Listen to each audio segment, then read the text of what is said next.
Las ratas en las paredes. El 16 de julio de 1923 me mudé a Exham Priory, después de que el último obrero acabara su tarea. Los trabajos de restauración habían constituido una imponente tarea, pues de la abandonada construcción apenas sí quedaba un montón de ruinas. Pero por tratarse del hogar de mis antepasados, no escatimé en gastos. Nadie habitaba la finca desde el reinado de Jacobo I, en que una tragedia de caracteres terriblemente dramáticos, aunque en gran medida incomprensibles, se cernió sobre el cabeza de la familia, 5 de sus hijos y varios criados, y obligó a marcharse de allí, en medio de sombras de sospecha y terror, al tercer hijo, mi progenitor por línea paterna y único superviviente del infortunado linaje. Con el único heredero denunciado por asesinato, la propiedad volvió a manos de la corona sin que el acusado hiciera el menor intento por excusarse o recuperar la heredad. Trastornado por un horror mayor que el de la conciencia o la ley, expresando solo el rabioso deseo de borrar aquella antigua mansión de su vista y memoria, Walter de la Poer, 11º barón de Exham, marchó a Virginia, en donde se estableció y fundó la familia que en el siglo siguiente era conocida por el nombre de la Poer. Exham Priory quedó abandonado, aunque con el tiempo pasó a formar parte de las propiedades de la familia Norris y fue objeto de numerosos estudios como consecuencia de su singular arquitectura, consistente en unas torres góticas levantadas sobre una infraestructura sajona o románica, cuyos cimientos a su vez eran de un estilo o mezcla de estilos de época anterior, romano y hasta druida o el címbrico originario, si es cierto lo que cuentan las leyendas. Los cimientos eran de un aspecto muy singular, pues se confundían por uno de sus lados con la sólida caliza del precipicio, desde cuyo borde el priorato dominaba un desolado valle que se extendía 3 millas al oeste del pueblo de Anchester. A los arquitectos y anticuarios les encantaba estudiar esta extraña reliquia de épocas remotas, pero los naturales del lugar la detestaban con todas sus fuerzas. La detestaban desde hacía siglos, cuando aún vivían allí mis antepasados, y la seguían detestando ahora en que, debido a su estado de abandono, era cubierta por una capa de musgo y mantillo. No llevaba siquiera un día en Anchester cuando me enteré de que descendía de una familia maldita. Pero ya esta semana los obreros han volado por los aires lo que quedaba de Exham Priory y están atareados en borrar las huellas de sus cimientos. De siempre he conocido la historia, sin aditamentos, de mi linaje familiar, y sé perfectamente que mi primer antepasado americano se trasladó a las colonias envuelto en las sombras de extrañas sospechas.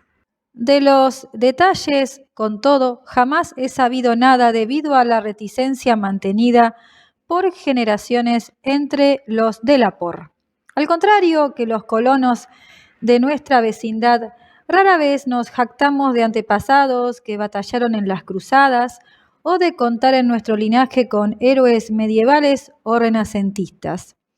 Ni se nos transmitieron otras tradiciones que las que pudieran encerrarse en el sobrelacrado que todo hacendado latifundista dejó a su primogénito antes de estallar la guerra civil para su apertura póstuma. Las únicas glorias de las que nos jactábamos en la familia eran las alcanzadas tras la emigración, las glorias de un orgulloso y honorable, si bien un tanto retraído e insociable, linaje de Virginia. En el curso de la guerra, toda nuestra fortuna se perdió y nuestra existencia entera se vio alterada por el incendio de Carfax, residencia de la familia a orillas del río James. Mi abuelo, de edad ya avanzada, pereció entre las llamas del voraz incendio y con él se quemó el sobre que nos ligaba al pasado. Todavía hoy puedo recordar aquel incendio que presencié con mis propios ojos a la edad de 7 años, mientras los soldados federales vociferaban, las mujeres chillaban y los negros daban alaridos y rezaban. Mi padre se había alistado en el ejército y participaba en la defensa de Richmond, y tras múltiples formalidades, mi madre y yo logramos atravesar las líneas enemigas para unirnos a él. Cuando terminó la guerra, nos trasladamos al norte, de donde provenía mi madre, y allí crecí. Me hice un hombre y en última instancia acumulé riquezas, como corresponde a todo yanqui emprendedor. Ni mi padre ni yo supimos jamás qué contenía el sobre testamentario destinado a nosotros. Además, una vez sumido en el monótono curso de la vida mercantil de Massachusetts, perdí todo interés por develar los misterios que sin duda se ocultaban en el remoto pasado de mi árbol genealógico. Con qué alegría habría dejado Exham Priory a la suerte de sus murciélagos, telarañas y mantillo si hubiera mínimamente intuido lo que escondía tras sus muros. Mi padre murió en 1904, pero sin ningún mensaje que dejar para mí ni para mi único hijo, Alfred, un muchacho de 10 años huérfano de madre. Fue precisamente Alfred quien alteró el orden en que venía transmitiéndole la información familiar, pues, si bien solo pude hacerle conjeturas en tono burlón sobre el pasado familiar, me escribió contándome algunas leyendas ancestrales del mayor interés cuando, con ocasión de la pasada guerra, fue enviado a Inglaterra en 1917 en calidad de oficial de aviación. Al parecer, sobre los Delaporte circulaba una pintoresca y un tanto siniestra historia.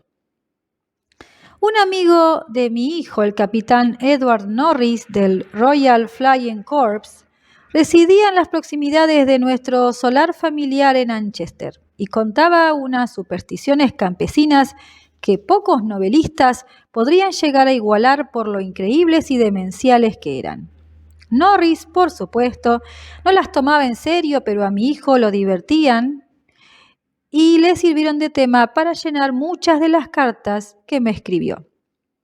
Fueron estas leyendas las que finalmente atrajeron mi atención hacia mi heredad transatlántica y me decidieron a comprar y restaurar el solar familiar que Norris mostró a Alfred en todo su pintoresco abandono, al mismo tiempo que se ofrecía a conseguírselo por una suma harto razonable, dado que el actual propietario era tío suyo. Compré Exham Priory en 1918, pero casi al punto me olvidé de los planes de restauración en que había estado pensando ante el regreso de mi hijo inválido de las piernas. Durante los 2 años que aún vivió, me dediqué por entero a su cuidado, dejando incluso la dirección del negocio en manos de mis socios. En 1921, sumido en la mayor desolación y sin saber qué hacer, apartado de toda actividad laboral y notando ya que la vejez se me venía encima, resolví distraer el resto de mis años ocupado en la nueva posesión. Llegué a Anchester un día de diciembre, hospedándome en casa del capitán Norris, un joven algo gordo y afable que estimaba mucho a mi hijo y me ofreció su colaboración en la tarea de acopiar planos y anécdotas en los que inspirarse al emprender las obras de restauración. No sentía la menor emoción en presencia de Exham Priory, un revoltijo de abandonadas ruinas medievales cubiertas de líquenes y acribilladas de nidos de grajos, balanceándose amenazadoramente al borde de un enorme precipicio y sin el menor rastro de suelos o cualquier otro resto de interiores, excepto los muros de piedra de las separadas torres. Tras formarme poco a poco una idea de cómo debió ser el edificio cuando 3 siglos atrás fue abandonado por mis antepasados, comencé a contratar obreros para iniciar las tareas de reconstrucción. En todos los casos, me vi obligado a buscarlos fuera de la localidad más próxima, pues los naturales de Anchester profesaban un miedo y una aversión decididamente increíbles hacia aquel lugar. La magnitud del sentimiento era tal que a veces llegaba a contagiar a los trabajadores que venían de otros lugares, siendo esta la causa de numerosas deserciones. Por lo demás, su alcance se extendía tanto al priorato como a la antigua familia propietaria del mismo. Ya me había adelantado mi hijo que durante sus visitas al pueblo, la gente se mostró un tanto reacia con él por ser un de la Poer, y ahora, por idéntica razón, yo me sentía también sutilmente rechazado hasta que logré convencerlos de que apenas sabía nada de mis antepasados. Y aún así los vecinos del lugar se mostraban huraños conmigo, por lo que me vi obligado a recurrir a Norris para recopilar la mayoría de las tradiciones populares que aún seguían circulando sobre el lugar. Lo que aquellas gentes no podían perdonar era, al menos eso creía entender yo, que había venido a restaurar un símbolo que aborrecían con todas sus fuerzas. Pues racionalmente o no, para ellos Exam Priory no era otra cosa que un nido de arpías y hombres lobo. Reuniendo todas las historias que Norris recogió para mí y completándolas con lo que habían dicho varios estudiosos que en su día examinaron las ruinas, deduje que Exam Priory se levantaba sobre el lugar ocupado en otro tiempo por un templo prehistórico, una construcción druida, o incluso anterior a dicho período, que debió ser contemporánea de Stonehenge. Casi nadie duda de que allí se habían celebrado abominables ritos y circulaban toda clase de espeluznantes historias sobre el paso de tales ritos al culto de Cibeles posteriormente introducido por los romanos. En el sótano podían aún verse inscripciones con letras tan inconfundibles como Div, Ops, Magna Mat, signo de la Magna Mater, cuyo tenebroso culto fue en vano prohibido a los ciudadanos romanos. Anchester había sido campamento de la Tercera Legión Augusta, tal como atestiguaban numerosos restos, y según todos los indicios, el templo de Cibeles debió ser una imponente construcción abarrotada de fieles que concelebraban multitud de ceremonias presididos por un sacerdote frigio. Las historias añadían que la caída de la antigua religión no puso fin a las orgías que tenían lugar en el templo, sino que muy al contrario, los sacerdotes se convirtieron a la nueva fe sin cambiar en lo fundamental sus creencias.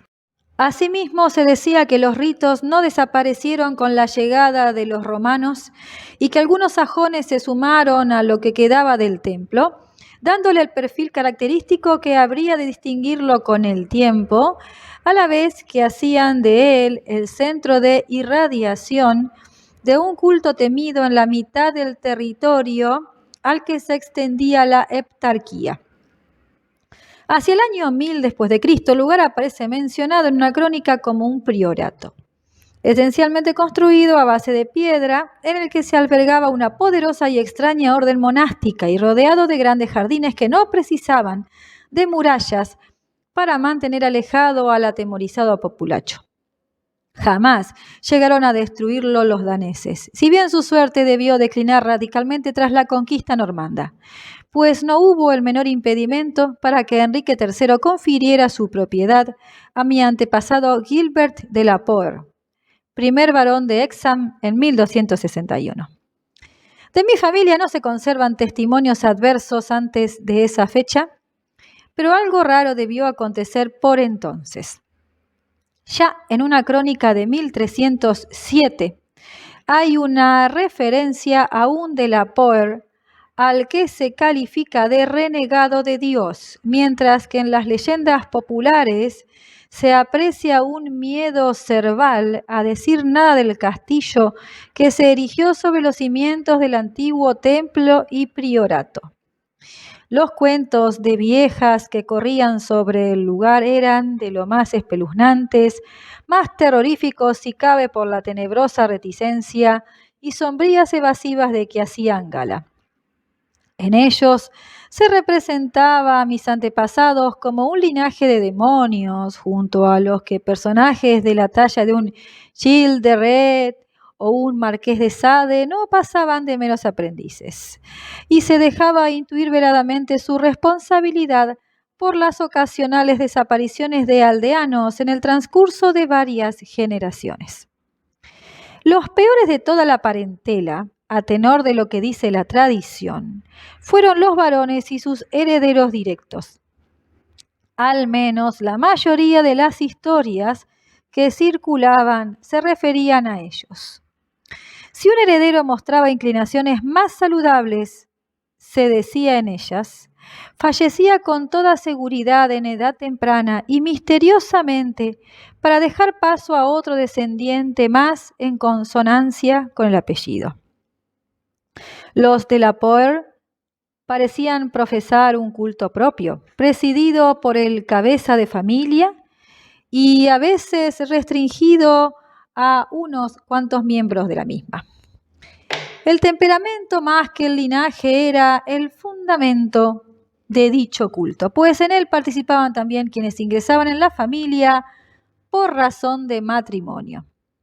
Lady Margaret Trevor de Cornwallis, mujer de Godfrey, el hijo segundo del quinto varón, acabó por convertirse en uno de los fantasmas predilectos de los niños de todo el país y en diabólica heroína de un horripilante y antiguo romance que aún se oye en las proximidades de la frontera galesa.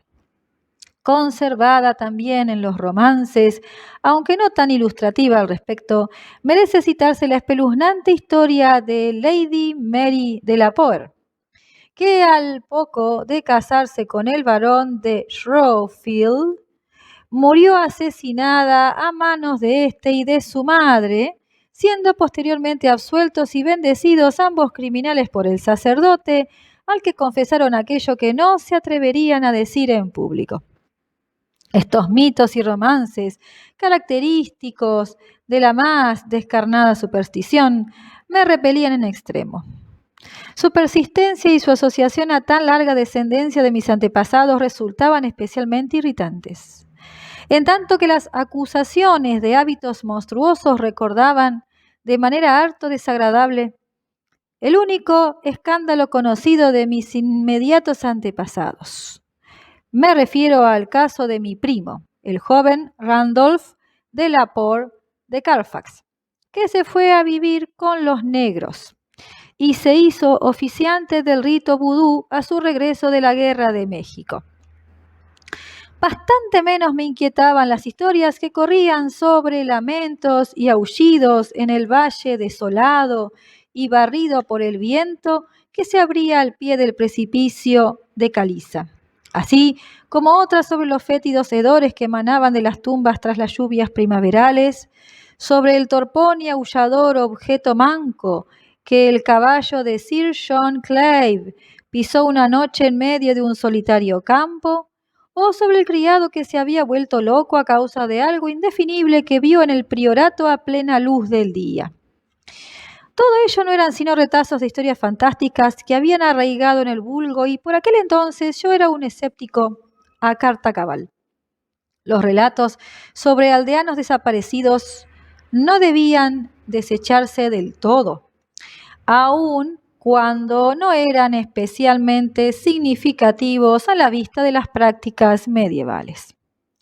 La voraz curiosidad significaba la muerte, y más de una cercenada cabeza se había mostrado en público en los bastiones, de los que afortunadamente ya no quedaba huella, que se levantaban en los aledaños de Hexham Priory.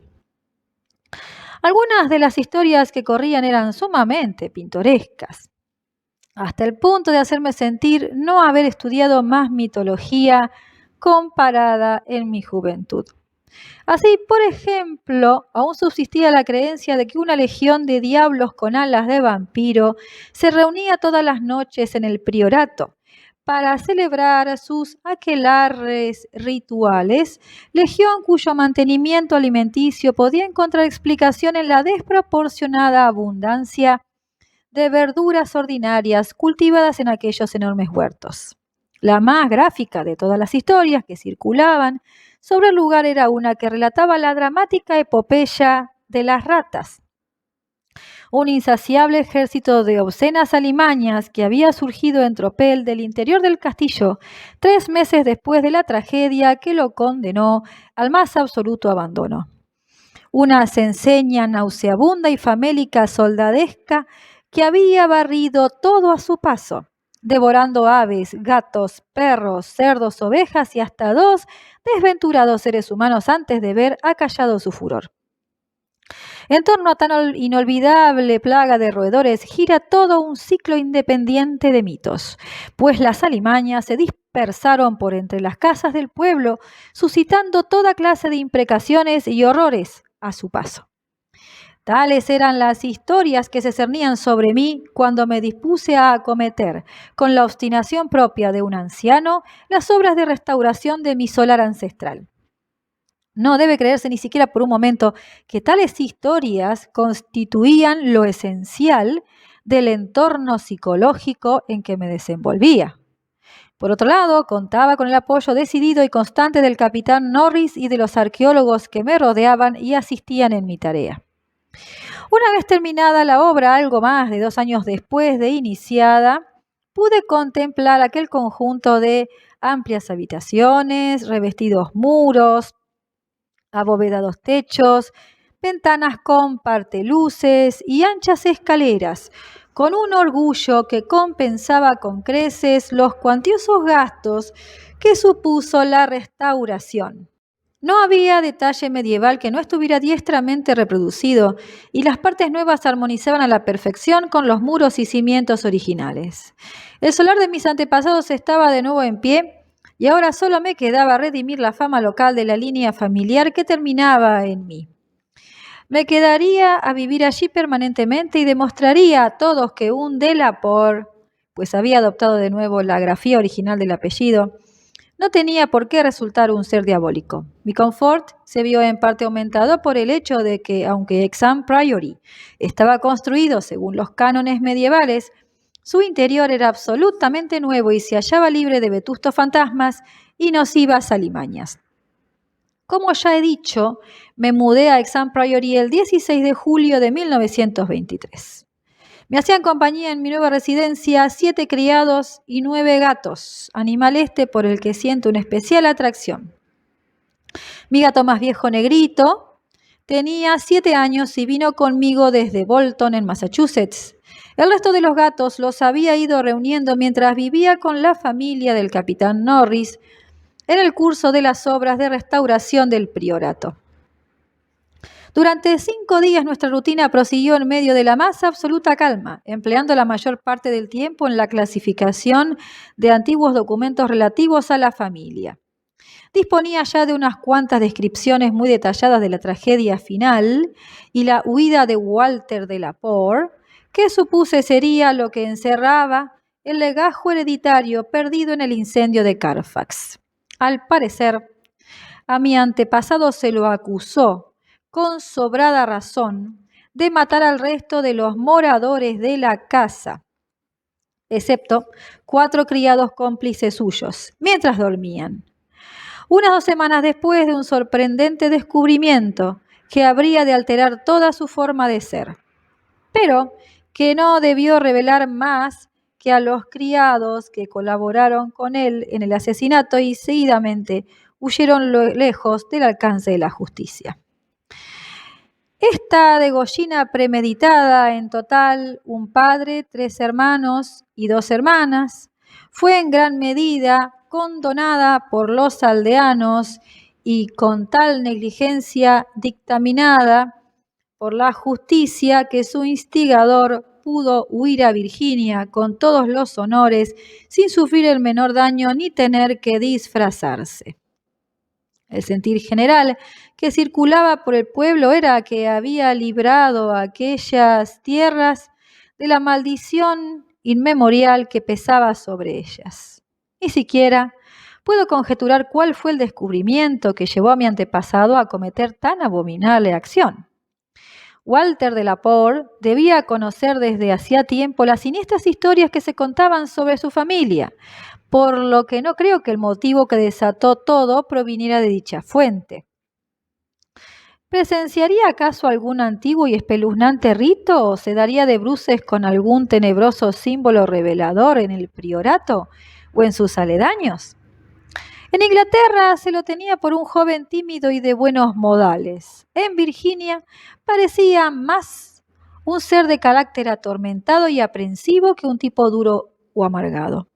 De él se decía en el diario de otro aventurero de rancio abolengo, Francis Harley de Bellevue, que era un hombre sin par en lo tocante al sentido de la justicia, el honor y la discreción.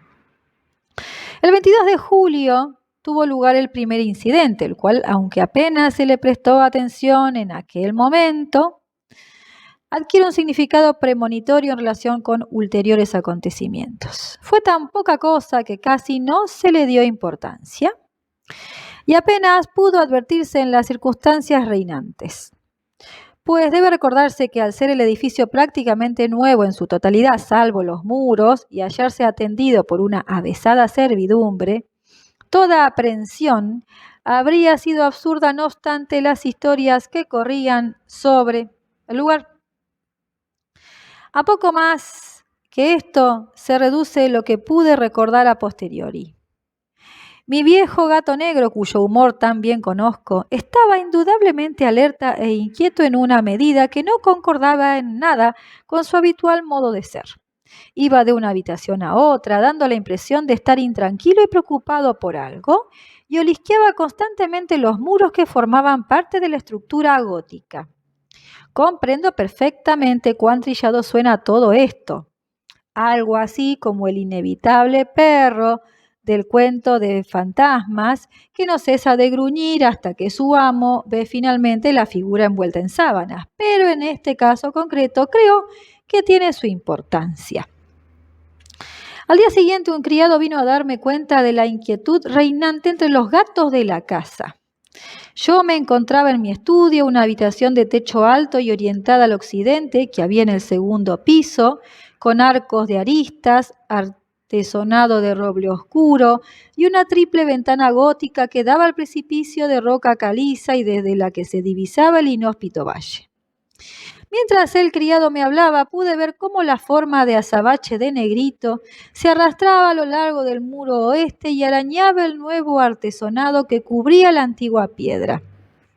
Le dije al criado que debía tratarse de algún extraño olor o emanación procedente de la antigua mampostería y que si bien era imperceptible al olfato humano, debía afectar a los sensibles órganos de los felinos, a pesar del artesonado que lo recubría. Así lo creía sinceramente y cuando aquel hombre aludió a la posible presencia de roedores, le dije que en aquel lugar no había habido ratas durante 300 años y que difícilmente podrían encontrarse los ratones de la campiña que los circundaba en tan altos muros, pues nunca se los había visto merodeando por allí. Aquella misma tarde llamé al capitán Norris, quien me aseguró que le parecía bastante increíble que los ratones del campo infestaran de repente el priorato, pues, que él supiera, no había precedentes de nada semejante.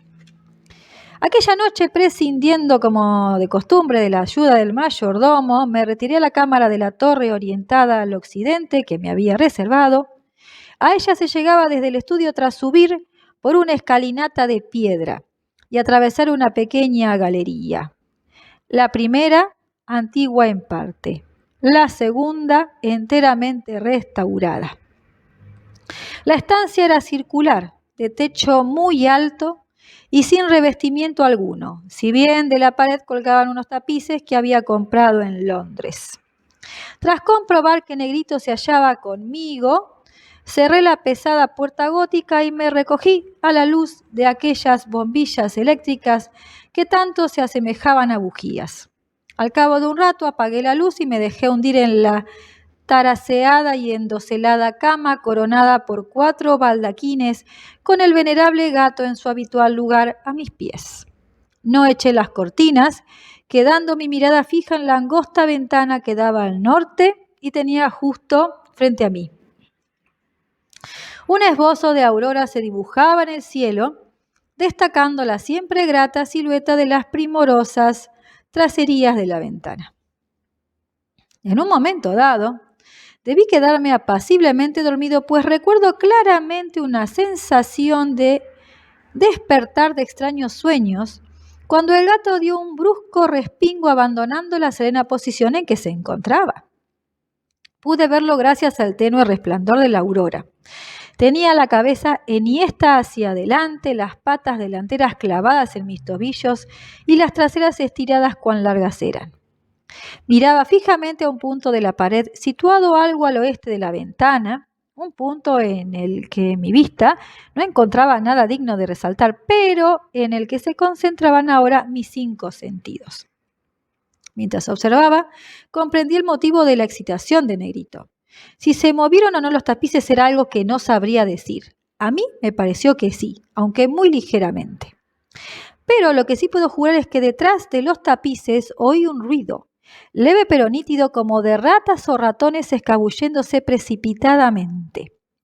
No había transcurrido un segundo cuando ya el gato se había arrojado materialmente sobre el tapiz de matizados colores, haciendo caer al suelo, debido a su peso, la parte a la que se agarró y dejando al descubierto un antiguo y húmedo muro de piedra, retocado aquí y allá por los restauradores y sin la menor traza de roedores merodeando por sus inmediaciones.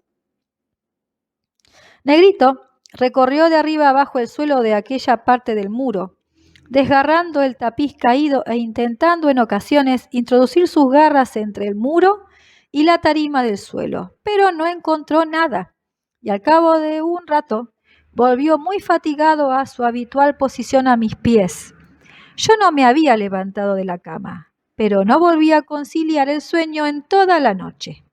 A la mañana siguiente indagué entre la servidumbre, pero nadie había advertido nada anormal, excepto la cocinera, que recordaba el anómalo comportamiento de un gato que dormitaba en el alféizar de su ventana. El gato en cuestión se puso a maullar a cierta hora de la noche, despertando a la cocinera justo a tiempo de verlo lanzarse a toda velocidad por la puerta abierta escaleras abajo.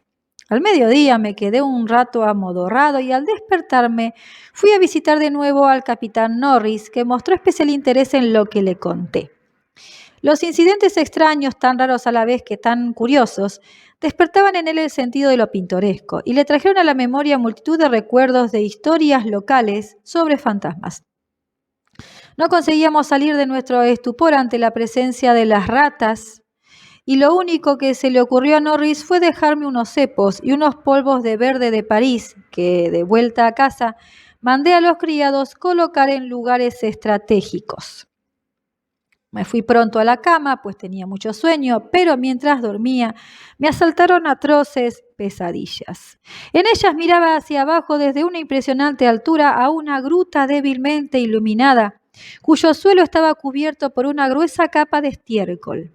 En el interior de dicha gruta había un demonio porquerizo de canosa barba que dirigía con su cayado un rebaño de bestias fungiformes y flácidas, cuya sola vista me produjo una indescriptible repugnancia.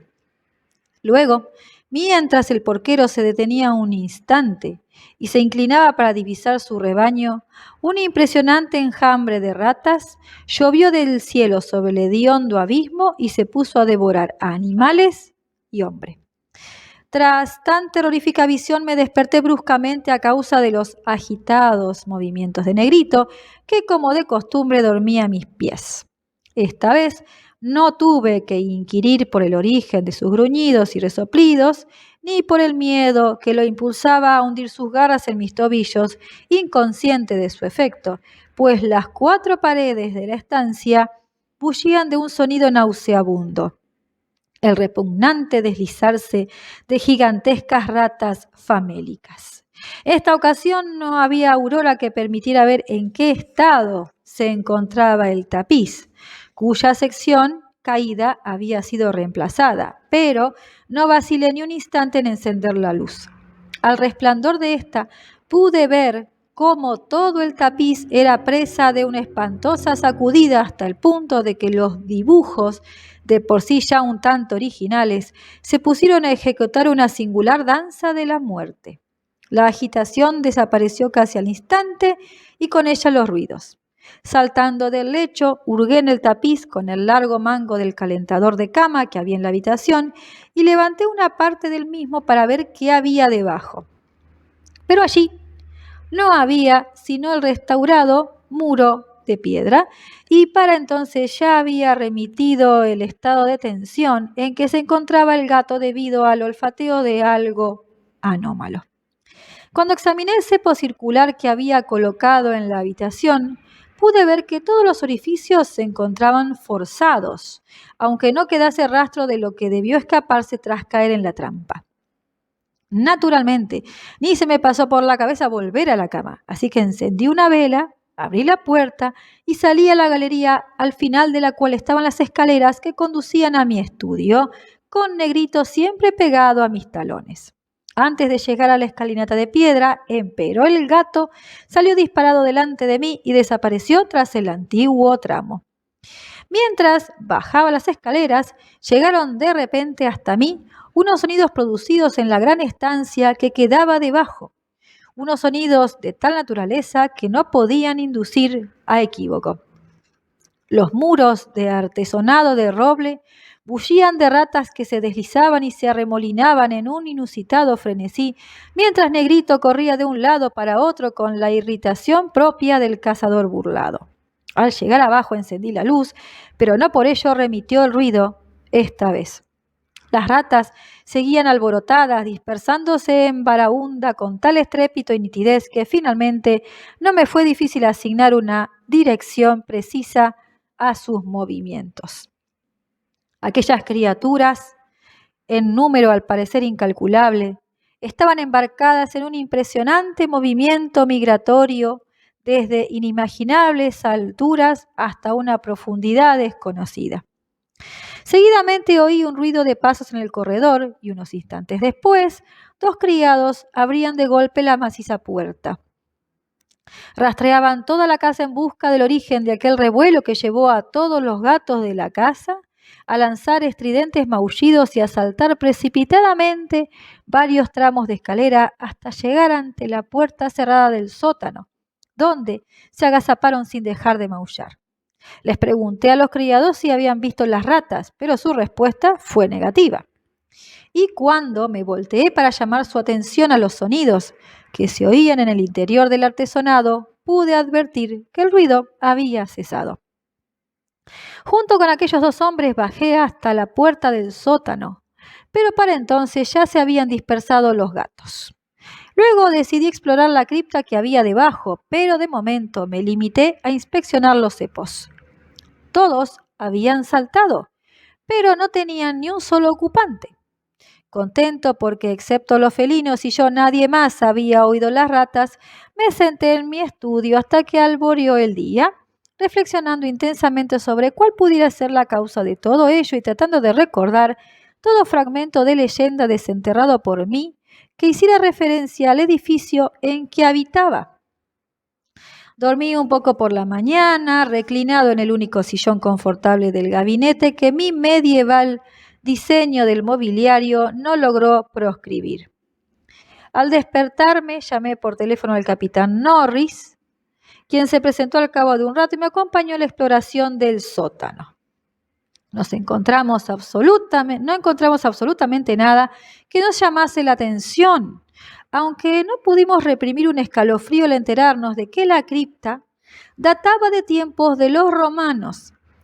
Todos los arcos bajos y macizos pilares eran de estilo romano, no del estilo degradado de los chapuceros sajones, sino del severo y armónico clasicismo de la era de los Césares.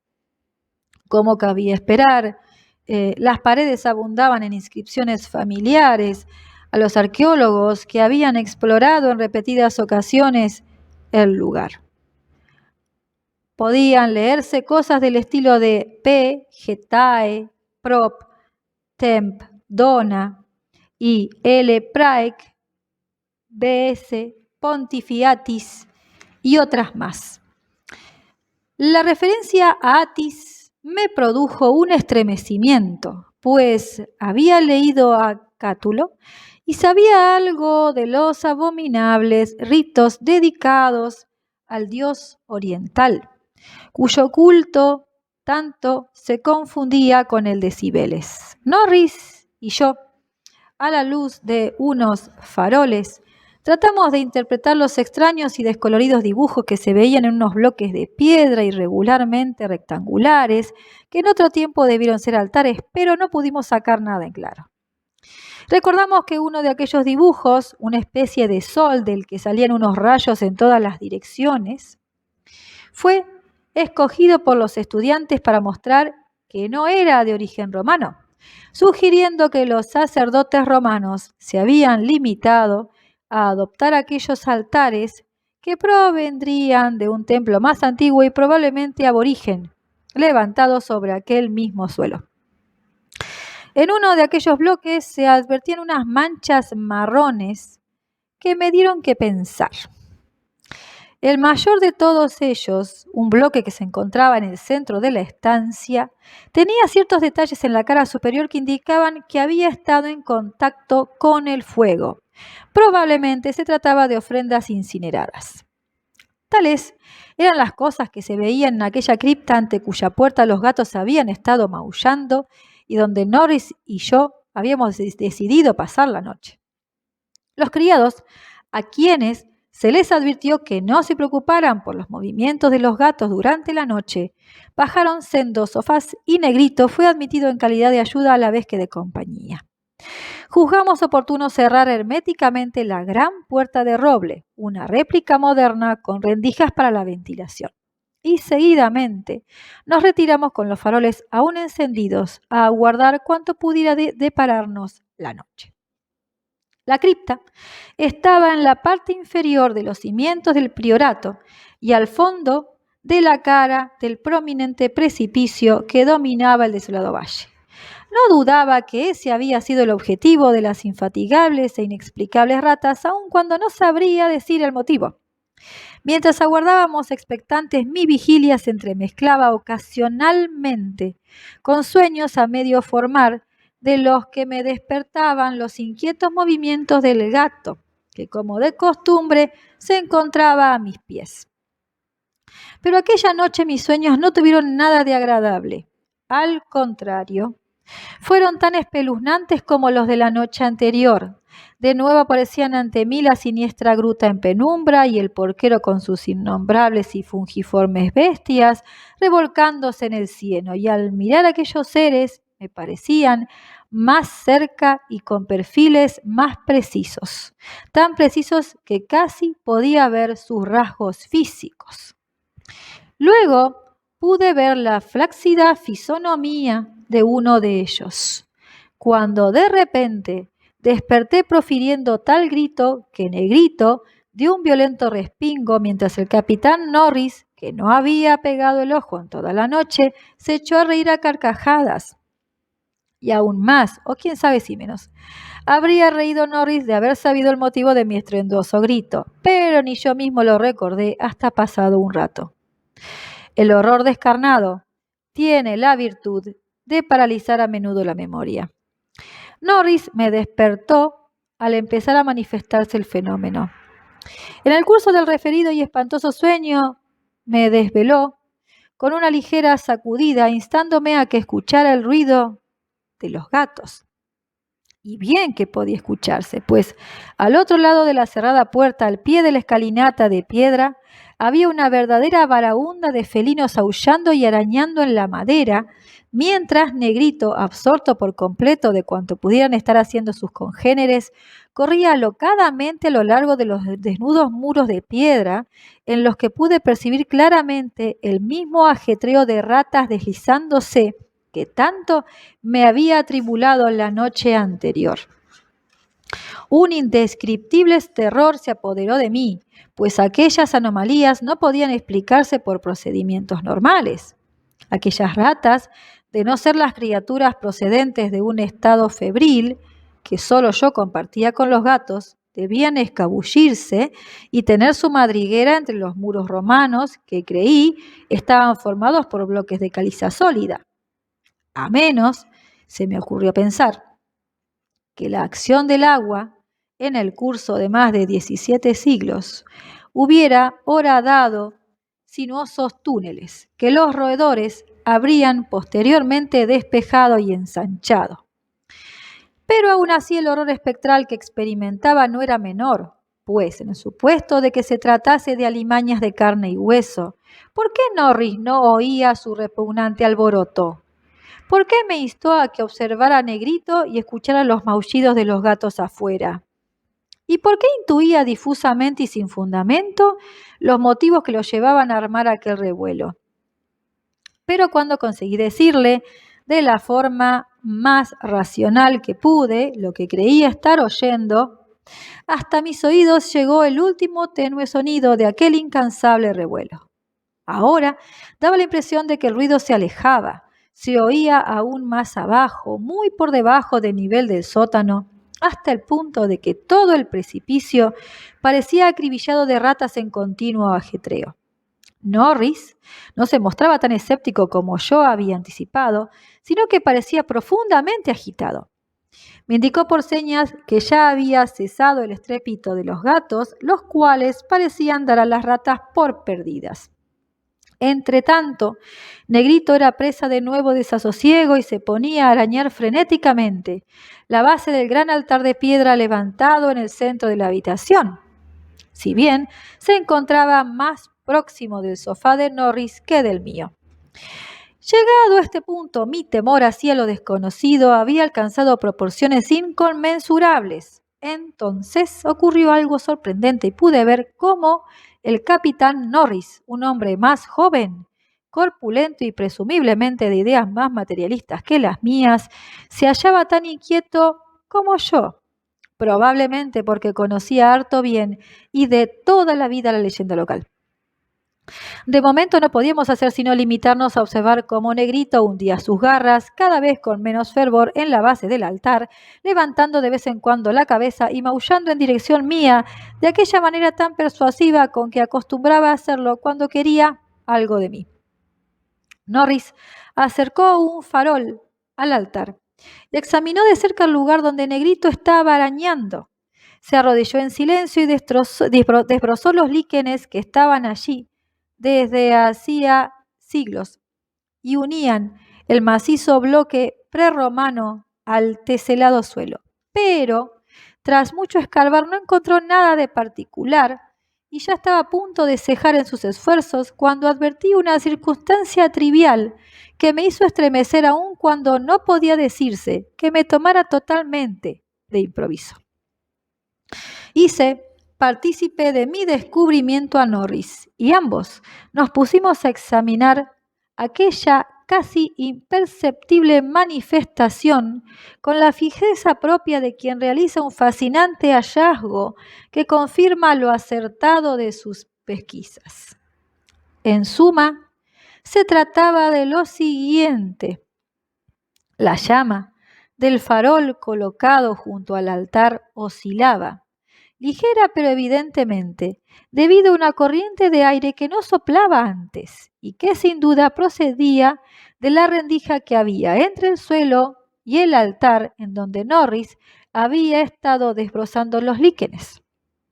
Pasamos el resto de la noche en el estudio inundado de luz, discutiendo en medio de una cierta excitación el paso siguiente a dar. El descubrimiento bajo aquellas malditas ruinas de una cripta por debajo de los cimientos inferiores que se conocían de la mampostería romana, una cripta que había pasado inadvertida a los avesados anticuarios que exploraron el edificio por espacio de 3 siglos, habría bastado para excitarnos a Norris y a mí, profanos en todo lo que se relacionaba con lo siniestro. Por decirlo así, la fascinación tenía una doble vertiente, y vacilamos no sabiendo si cejar en nuestras pesquisas y abandonar de una vez para siempre el priorato por supersticiosa precaución, o satisfacer nuestro sentido de la aventura y el riesgo, cualesquiera que fuesen los horrores que pudieran esperarnos al adentrarnos en aquellos desconocidos abismos. Ya de mañana, llegamos a un acuerdo. Iríamos a Londres en busca de arqueólogos y científicos capacitados para desvelar aquel misterio. Debo decir, asimismo, que antes de abandonar el sótano intentamos en vano correr el altar central, al que ahora reconocíamos como la puerta de acceso a nuevas cimas de indefinible terror. A hombres más doctos que nosotros tocaría desvelar qué secretos, misterios ocultaba aquella puerta. Durante nuestra larga estancia en Londres, el capitán Norris y yo dimos a conocer los hechos, conjeturas y legendarias anécdotas a 5 eminentes autoridades científicas. Todas ellas personas en las que podía confiarse que sabrían tratar con la debida discreción cualquier revelación sobre el pasado familiar que pudiera ponerse al descubierto en el curso de las investigaciones. La mayoría de aquellos hombres parecían poco inclinados a tomar el asunto a la ligera. Al contrario, desde el primer momento demostraron un gran interés y una sincera comprensión.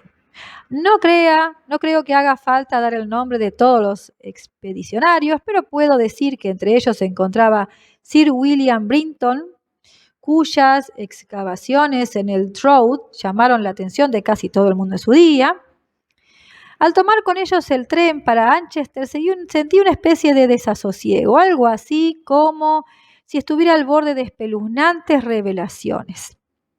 Una sensación reflejada por entonces en el afligido semblante de muchos americanos que vivían en Londres debido a la inesperada muerte de su presidente al otro lado del océano. El 7 de agosto, por la tarde, llegamos a Hexham Priory, donde los criados me aseguraron que nada extraño había ocurrido en mi ausencia. Los gatos, incluso el anciano negrito, habían estado absolutamente tranquilos y ni un solo cepo se había levantado en toda la casa. Las exploraciones iban a dar comienzo al día siguiente. Entre tanto, asigné a cada uno de mis huéspedes habitaciones equipadas con todo lo que pudieran necesitar. Yo me fui a dormir a mi cámara de la torre con Negrito siempre a mis pies. Al poco caí dormido, pero espantosos sueños volvieron a asaltarme. Tuve una pesadilla de una fiesta romana como la de Trimalción, en la que pude ver una abominable monstruosidad en una fuente cubierta. Luego volví a ver aquella maldita y recurrente visión del porquero y su hedionda piara en la tenebrosa gruta. Pero cuando me desperté, ya era de día y en las habitaciones de abajo no se oían ruidos anormales. Las ratas, ya fuesen reales o imaginarias, no me habían molestado lo más mínimo, y Negrito seguía durmiendo plácidamente. Al bajar, comprobé que en el resto de la casa reinaba una absoluta quietud. A juicio de uno de los científicos que me acompañaban, un tipo llamado Thornton, estudioso de los fenómenos psíquicos, ello se debía a que ahora se me mostraba únicamente lo que ciertas fuerzas desconocidas querían que yo viera. Razonamiento, a decir verdad, que encontré bastante absurdo. Todo estaba dispuesto para empezar, así que a las 11 de la mañana de aquel día, los 7 hombres que integrábamos el grupo, provistos de focos eléctricos y herramientas para excavaciones, bajamos al sótano y cerramos la puerta con cerrojo tras de nosotros. Negrito nos acompañaba, pues los investigadores no hallaron oportuno despreciar su excitabilidad y prefirieron que se hallase presente por si se producían difusas manifestaciones de la presencia de roedores. Apenas reparamos unos momentos en las inscripciones romanas y en los indescifrables dibujos del altar, pues 3 de los científicos ya los habían visto anteriormente, y todos los componentes de la expedición estaban al tanto de sus características. Atención especial se prestó al imponente altar central. Al cabo de una hora, Sir William Brinton había logrado desplazarlo hacia atrás gracias a la ayuda de una especie de palanca para mí desconocida. Ante nosotros se puso al descubierto tal horror que no habríamos sabido cómo reaccionar de no estar prevenidos. A través de un orificio casi cuadrado, abierto en el enlosado suelo y desparramados a lo largo de un tramo de escalera tan desgastado que parecía poco más que una superficie plana, con una ligera inclinación en el centro, se veía un horrible amasijo de huesos de origen humano o, cuando menos, semi-humano. Los esqueletos que conservaban su postura original evidenciaban actitudes de infernal pánico, y en todos los huesos se apreciaba la huella de mordeduras de roedores. No había nada en aquellos cráneos que indujera a pensar que pertenecieran a seres con un alto grado de idiosía o cretinismo, o siquiera la posibilidad de que fueran restos de antropoides prehistóricos. Por encima de los escalones rebosantes de inmundicia se abría en forma de arco un pasadizo en descenso, que parecía labrado en la roca viva, por el que circulaba una corriente de aire. Pero aquella corriente no era una bocanada brusca y hedionda, cual si de una cripta cerrada se tratase, sino una agradable brisa con algo de aire fresco. Tras detenernos un momento, nos aprestamos, en medio de un general escalofrío, a abrirnos paso escalera abajo. Fue entonces cuando Sir William, tras examinar atentamente los labrados muros, hizo la sorprendente observación de que el pasadizo, a tenor de la dirección de los golpes, parecía haber sido labrado desde abajo. Ahora debo meditar detenidamente lo que digo y elegir con sumo cuidado las palabras. Tras abrirnos paso unos escalones a través de los roídos huesos, vimos una luz frente a nosotros. No se trataba de una fosforescencia mística ni nada por el estilo, sino de luz solar filtrada, que no podía proceder sino de ignotas fisuras abiertas en el precipicio que se erigía sobre el desolado valle. No tenía nada de particular que nadie desde el exterior hubiera advertido aquellas rendijas, pues aparte de estar el valle totalmente despoblado, la altura y pendiente del precipicio eran tales que solo un aeronauta podría estudiar su cara en detalle. Unos pasos más y nuestro aliento quedó literalmente arrebatado ante el espectáculo que se nos ofrecía a la vista. Tan literalmente que Thornton, el investigador de lo psíquico, cayó desmayado en los brazos del aturdido expedicionario que marchaba detrás suyo. Norris, con su rechoncha cara totalmente lívida y flácida, se limitó a lanzar un grito inarticulado, y en cuanto a mí, creo que emití un resuello o siseo y me tapé los ojos. El hombre que marchaba detrás de mí, el único componente del grupo de más edad que yo, profirió el manido «¡Dios mío!» con la más quebrada voz que recuerdo. Del total de los 7 expedicionarios, solo Sir William Brinton conservó el aplomo, algo que debe apuntársele en su haber, sobre todo si se tiene en cuenta que encabezaba el grupo y, por tanto, debió ser el primero en verlo todo. Nos encontrábamos ante una gruta iluminada por una tenue luz y enormemente alta, que se prolongaba más allá del campo de nuestra visión. Todo un mundo subterráneo de infinito misterio y horribles premoniciones se abría ante nosotros. Allí podían verse edificaciones y otros restos arquitectónicos. Con una mirada presa de terror divisé un extraño túmulo, un imponente círculo de monolitos, unas ruinas romanas de baja bóveda, una pira funeraria sajona derruida y una primitiva construcción inglesa de madera. Pero todo quedaba empequeñecido ante el repulsivo espectáculo que podía divisarse hasta donde llegaba la vista. Unos metros más allá de donde acababa la escalera, se extendía por todo el recinto una demencial maraña de huesos humanos, o al menos igual de humanos que los que habíamos visto unos metros atrás. Como un mar de espuma, aquellos huesos cubrían todo el ámbito que abarcaba la vista, unos sueltos, otros articulados total o parcialmente como esqueletos. Estos últimos se encontraban en posturas que reflejaban un diabólico frenesí, como si estuviesen repeliendo alguna amenaza o aferrando otros cuerpos con intenciones caníbales. Cuando el doctor Trask, el antropólogo del grupo, se detuvo para examinar e identificar los cráneos, se encontró con que estaban formados por una mezcolanza degradada que les sumió en el más completo estupor.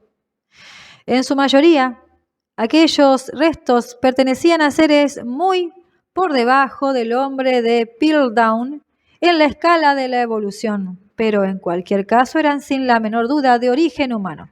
Muchos eran de grado superior y solo unos pocos eran cráneos de seres con los sentidos y el cerebro plenamente desarrollados. No había hueso que no estuviera roído, sobre todo por ratas, pero también por otros seres de aquella jauría semihumana. Mezclados con ellos podían verse muchos huesecillos de ratas, guerreros caídos del letal ejército que había cerrado un antiguo ciclo épico. Dudo que alguno de nosotros conservase su lucidez a lo largo de aquel día de horrorosos descubrimientos. Ni Hoffman ni Heismans podían imaginarse una escena más asombrosamente increíble, más atrozmente repulsiva, ni más góticamente grotesca que la que se ofrecía a la vista de aquella sombría gruta por la que los 7 expedicionarios avanzábamos a tumbos. Íbamos de revelación en revelación a la vez que tratábamos de evitar todo pensamiento que se nos viniera a la cabeza sobre lo que pudiera haber sucedido en aquel lugar 300, 1000, 2000 o quién sabe si 10.000 años atrás. Ese sitio era la antesala del infierno y el pobre Thornton volvió a desmayarse cuando Trask le dijo que algunos de aquellos esqueletos debían descender de cuadrúpedos a lo largo de las 20 o más generaciones que les precedieron. A un horror seguía otro cuando empezamos a interpretar las ruinas arquitectónicas. Los seres cuadrúpedos y sus ocasionales reclutas procedentes de las filas bípedas habían vivido encerrados en cuévanos de piedra, de donde debieron escapar en su delirio final provocado por el hambre o el miedo a los roedores. Por legiones se contaban las ratas, cebadas evidentemente por la ingestión de las verduras ordinarias, cuyos residuos podían aún encontrarse a modo de ponzoñoso ensilaje en el fondo de grandes recipientes de piedra prerromanos. Ahora comprendía por qué mis antepasados tenían aquellos huertos tan inmensos. Ojalá pudiera relegarlo todo al olvido.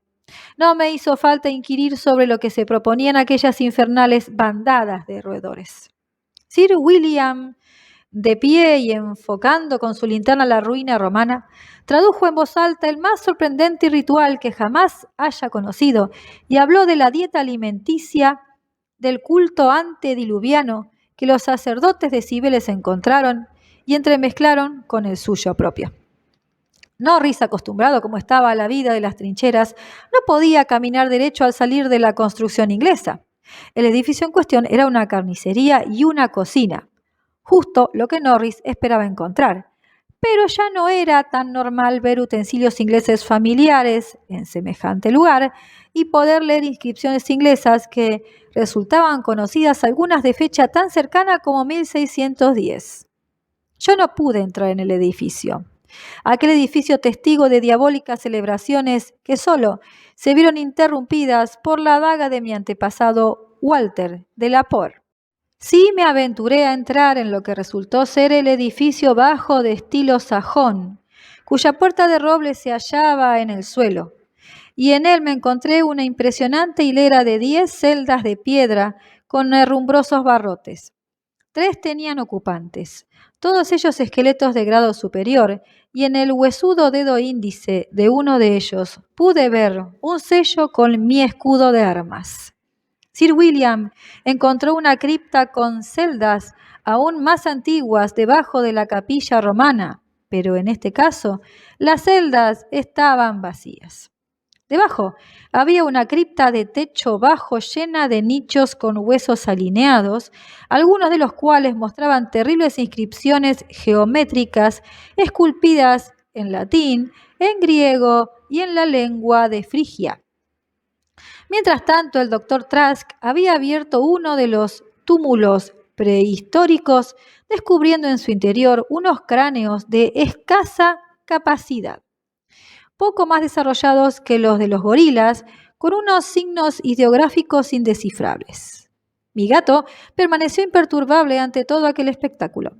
En una ocasión lo vi pavorosamente subido encima de una montaña de huesos y me pregunté qué secretos podrían ocultarse tras aquellos relampagueantes ojos amarillos. Tras habernos hecho una ligera idea de las espantosas revelaciones que se escondían en aquella parte de la sombría cueva, lugar tan horriblemente presagiado en mi recurrente sueño, volvimos a aquel aparente abismo sin fin, a la nocturnal caverna en donde ni un solo rayo de luz se filtraba a través del precipicio. Jamás sabremos qué invisibles mundos estigios se abrían más allá de la pequeña distancia que recorrimos, pues no creímos que el conocimiento de tales secretos pudiera redundar en pro de la humanidad. Pero había suficientes cosas en las que fijarnos en torno nuestro, pues apenas habíamos dado unos pasos cuando la luz de los focos puso al descubierto la espeluznante infinidad de pozos en que las ratas se habían dado festín y cuyo repentino agotamiento fue la causa de que el ejército de famélicos roedores se lanzaran en un primer momento sobre los rebaños vivos de hambrientos seres y luego se escapara en tropel del priorato en aquella histórica y devastadora orgía que jamás olvidarán los vecinos del lugar. Dios mío, qué inmundos pozos de quebrados y descarnados huesos y abiertos cráneos, qué cimas de pesadilla rebosantes de huesos de pitecántropos, celtas, romanos e ingleses de incontables centurias de vida no cristiana. En unos casos estaban repletos, y sería imposible decir qué profundidad tuvieron en otro tiempo. En otros, la luz de nuestros focos no llegaba siquiera al fondo, y se los veía abarrotados de las más increíbles cosas. ¿Y qué habría sido, pensé, de las desventuradas ratas que se dieron de bruces con aquellos cepos en medio de la oscuridad de tan horripilante tártaro? En cierta ocasión, mi pie casi se introdujo en un horrible foso abierto, haciéndome pasar unos instantes de terror extático. Debí quedarme absorto un buen rato, pues salvo al capitán Norris, no pude ver a nadie del grupo. Seguidamente se oyó un sonido procedente de aquella tenebrosa e infinita distancia que creí reconocer, y vi a mi viejo gato negro pasar raudo delante de mí, como si fuese un alado dios egipcio que se dirigiese a los insondables abismos de lo desconocido. Pero el ruido no se oía tan lejano, pues al instante comprendí perfectamente de qué se trataba. Era de nuevo el espantado corretear de aquellas endiabladas ratas, siempre a la búsqueda de nuevos horrores y decididas a que las siguiera hasta aquellas intrincadas cavernas del centro de la tierra donde Nyarlathotep, el enloquecido dios sin rostro, aúlla a ciegas en la más tenebrosa oscuridad a los acordes de dos necios y amorfos flautistas. Mi foco se apagó, pero no por ello dejé de correr. Oía voces, alaridos y ecos, pero por encima de todo percibía ligeramente aquel abominable e inconfundible corretear. En un principio tenuamente y luego con mayor intensidad, como un cadáver rígido e hinchado se desliza mansamente por la corriente de un río de grasa que discurre bajo infinitos puentes de ónix hasta desembocar en un negro y putrefacto mar. Algo me rozó, algo flácido y rechoncho. Debían ser las ratas, ese viscoso, gelatinoso y famélico ejército que halla deleite en vivos y muertos. ¿Por qué no iban a comer las ratas aún de la Poer si los de la Poer no se recataban de comer cosas prohibidas? La guerra se comió a mi hijo, al diablo todos, y las llamas yanquis devoraron Carfax, reduciendo a cenizas al viejo Delaporte y al secreto de la familia. No, repito que no soy el demonio porquero de la oscura gruta. No era la gordinflona cara de Edward Norris lo que había encima de aquel flácido ser fungiforme. Él seguía vivo, pero mi hijo murió. ¿Cómo pueden ser propiedad de un Norris las tierras de un Delaporte? Es vudú, te lo digo yo. esa serpiente moteada. Maldito Thornton, te enseñaré a desmayarte ante las obras de mi familia. Por los clavos de Cristo, canalla, te va a gustar de la sangre. Pero, ¿es que quieren que lo siga por estos infernales recovecos? Magna mater, atis, dia ad actait, ad audaun, agus vas dunac ort, donas tolas ort, agus eatsa, ungl buch. Estas cosas y otras, según cuentan, decía yo cuando me encontraron en medio de las tinieblas 3 horas después. Estaba agazapado en aquella tenebrosa oscuridad sobre el cuerpo rechoncho y a medio devorar del capitán Norris, mientras Negrito se abalanzaba sobre mí y me desgarraba la garganta. Pero ya ha pasado todo. Exham Priory ha volado por los aires, se han llevado de mi lado a mi viejo gato negro, me han encerrado en esta enrejada habitación de Hanwell y espantosos rumores circulan acerca de mi heredad y de lo que me acaeció en ella. Thornton está en la habitación de al lado, pero no me dejan hablar con él. Tratan asimismo de que no lleguen al dominio público la mayoría de las cosas que se saben sobre el priorato. Siempre que hablo del pobre Norris, me acusan de haber cometido algo horrible, pero deberían saber que no lo hice yo. Deberían saber que fueron las ratas, las escurridizas e insaciables ratas con su continuo ajetreo que no me deja conciliar el sueño, las endiabladas ratas que corretean tras los acolchados muros de la habitación en que ahora me encuentro y me reclaman para que las siga en pos de horrores que no pueden compararse con los hasta ahora conocidos. Las ratas que ellos no pueden oír, las ratas de las paredes.